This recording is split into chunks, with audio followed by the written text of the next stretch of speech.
Defenders of Islam insist it is a peaceful religion. Others disagree and point to the primitive treatment in Muslim countries of women and other minorities. So let's discuss this now. We're joined now by Reza Aslan, a scholar of religions, professor at the University of California, Riverside, and the author of Zealot, The Life and Times of Jesus of Nazareth. Let's talk about this because it's a very interesting conversation every time we have it. Before we get into this discussion, I want to play for you this clip from Bill Maher's show just this Friday night. Here it is. President Obama keeps insisting that ISIS is not Islamic. Well, maybe they don't practice the Muslim faith the same way he does. But if vast numbers of Muslims across the world believe, and they do, that humans deserve to die for merely holding a different idea, or drawing a cartoon, or writing a book, or eloping with the wrong person, not only does the Muslim world have something in common with ISIS, it has too much in common with ISIS. There's so much talk. You can applaud. Sure. He went on for a good 5 or 6 minutes about that, talking about how women are circumcision for women, not respecting the rights of women, not respecting the rights of gay people. And what's your reaction? And then we'll talk. Well, I like Bill Maher. I've been on his show a bunch of times. He's a comedian, but, you know, frankly, when it comes to the topic of religion, he's not very sophisticated in the way that he thinks. I mean, the argument about the female genital mutilation being an Islamic problem is a perfect example of that. It's not an Islamic problem, it's an African problem. Well, wait, because he says it's a, hold on a second, Reza, because he says it's a Muslim country problem. He says that in Somalia... Yeah, but that's... Yeah, and that's actually empirically, factually incorrect. It's a Central African problem. Eritrea has almost 90% female genital mutilation. It's a Christian country. Ethiopia has 75% female genital mutilation. It's a Christian country. Nowhere else in the Muslim majority states is female genital mutilation an issue. But again, this is the problem, is that you make these facile arguments like that women are somehow mistreated in the Muslim world. Well, that's certainly true in many Muslim majority countries like Iran and Saudi Arabia. Do you know that Muslims have elected 7 women as their heads of states in those Muslim majority countries? How many women do we have as head of states in the United States? Reza, be honest though, for the most part, it is not a free and open society for women in those states.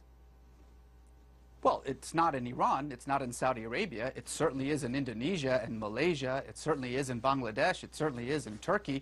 I mean, again, this is the problem, is that you're talking about a religion of 1.5 billion people, and certainly it becomes very easy to just simply paint them all with a single brush by saying, well, in Saudi Arabia they can't drive, and so therefore that's somehow representative of Islam. It's representative of Saudi Arabia. But in Iran, they don't have... I mean, I think that Bill Maher's point is that these aren't extremists. We often talk about extremists and that we should crack down on extremists, and why aren't Muslims speaking out about extremists? In Saudi Arabia, when women can't vote and they can't drive and they need permission from their husband, that's not extremists. Why aren't we talking more about what... That's not extremist, that's commonplace. Why don't we talk more about the commonplace wrongs that are happening in some of these countries? It's extremist when compared to the rights and responsibilities of women, Muslim women around the world. It's an extremist way of dealing with it. But it's not extremist in that. It's not extremist in that country. In Saudi Arabia, that's the norm. Oh no, it's not. I mean, look, Saudi Arabia is one of the most, if not the most extremist Muslim country in the world. In the month that we've been talking about ISIS and their terrible actions in Iraq and Syria, Saudi Arabia, our closest ally, has beheaded 19 people. Nobody seems to care about that because Saudi Arabia sort of preserves our national interests. Okay. You know, this is the problem, is that these kinds of conversations that we're having aren't really being had in any kind of legitimate way. We're not talking about women in the Muslim world. We're using 2 or 3 examples to justify a generalization. That's actually the definition of bigotry. All right, fair enough. Let's listen to Benjamin Netanyahu at the United Nations today. So when it comes to their ultimate goals, Hamas is ISIS and ISIS is Hamas. And what they share in common, all militant Islamists share in common. So Reza, the question at the bottom of the screen that everyone is looking at: does Islam promote violence? Islam doesn't promote violence or peace. Islam is just a religion, and like every religion in the world, it depends on what you bring to it. If you're a violent person, your Islam, your Judaism, your Christianity, your Hinduism is going to be violent. There are marauding Buddhist monks in Myanmar slaughtering women and children. Does Buddhism promote violence? Of course not. People are violent or peaceful, and that depends on their politics, their social world, the way that they see their communities, the way they see themselves. So, Reza, you don't think that there's anything more, there's the justice system in Muslim countries, you don't think is somehow more primitive or subjugates women more than in other countries? Did you hear what you just said? You said in Muslim countries. I just told you that Indonesia, women are absolutely 100% equal to men. In Turkey, they have had more female representatives, more female heads of state in Turkey than we have in the United States. But in Pakistan, stop saying things like Muslim countries. Women are still being stoned and that's to a death. problem for Pakistan. So You're in right. other words, so let's okay, criticize I Pakistan. just want to be clear on what your point is, because I thought you and Bill Maher were saying the same thing. Your point is that Muslim countries are not to blame. There is nothing particular, there's no common thread in Muslim countries. You can't paint with a broad brush that somehow their justice system or Sharia law or what they're doing in terms of stoning and female mutilation is different than in other countries like Western countries.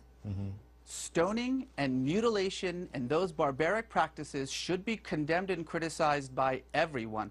The actions of individuals and societies and countries like Iran, like Pakistan, like Saudi Arabia must be condemned because they don't belong in the 21st century. But to say Muslim countries as though Pakistan and Turkey are the same, as though Indonesia and Saudi Arabia are the same, as though somehow what is happening in the most extreme forms of these repressive countries, these autocratic countries, is representative of what's happening in every other Muslim country, is frankly, and I use this word seriously, stupid. So let's stop doing that. Okay, Reza, let's listen. I want you to listen to Benjamin Netanyahu again. This is actually the one I wanted you to hear. Yeah, the ISIS. But our hopes and the world's hopes for peace are in danger, because everywhere we look, militant Islam is on the march. It's not militants, it's not Islam, it's militant Islam. And typically, its first victims are other Muslims, but it spares no one. He's making a clear distinction there. He says it's not militants, it's not Islam, it's militant Islam. Do you understand his distinction there? Is he correct? Well, he's correct in talking about militant Islam being a problem. He is absolutely incorrect in talking about ISIS equaling Hamas. That's just ridiculous. No one takes him seriously when he says things like that. And frankly, it's precisely why under his leadership, Israel has become so incredibly isolated from the rest of the global community. Those kinds of statements are illogical, they're irrational, they're so obviously propagandistic. In fact, he went so far as to then bring up the Nazis, which has become kind of a verbal tick for him whenever he brings up either Hamas or ISIS. Again, these kinds of oversimplifications, I think, only cause more danger. There is a very real problem. ISIS is a problem. Al-Qaeda is a problem. These militant Islamic groups like Hamas, like Hezbollah, like the Taliban have to be dealt with. But it doesn't actually help us to deal with them when instead of talking about rational conflicts, rational criticisms of a particular religion, we instead so easily slip into bigotry by simply painting everyone with a single brush, as we have been doing in this conversation, mind you. Well, we're just asking the questions, Reza, and you're answering, and I think you answered very fairly, and we appreciate it. Thank you, Reza Aslan. We appreciate your perspective Yep. and helping everyone understand your perspective. 100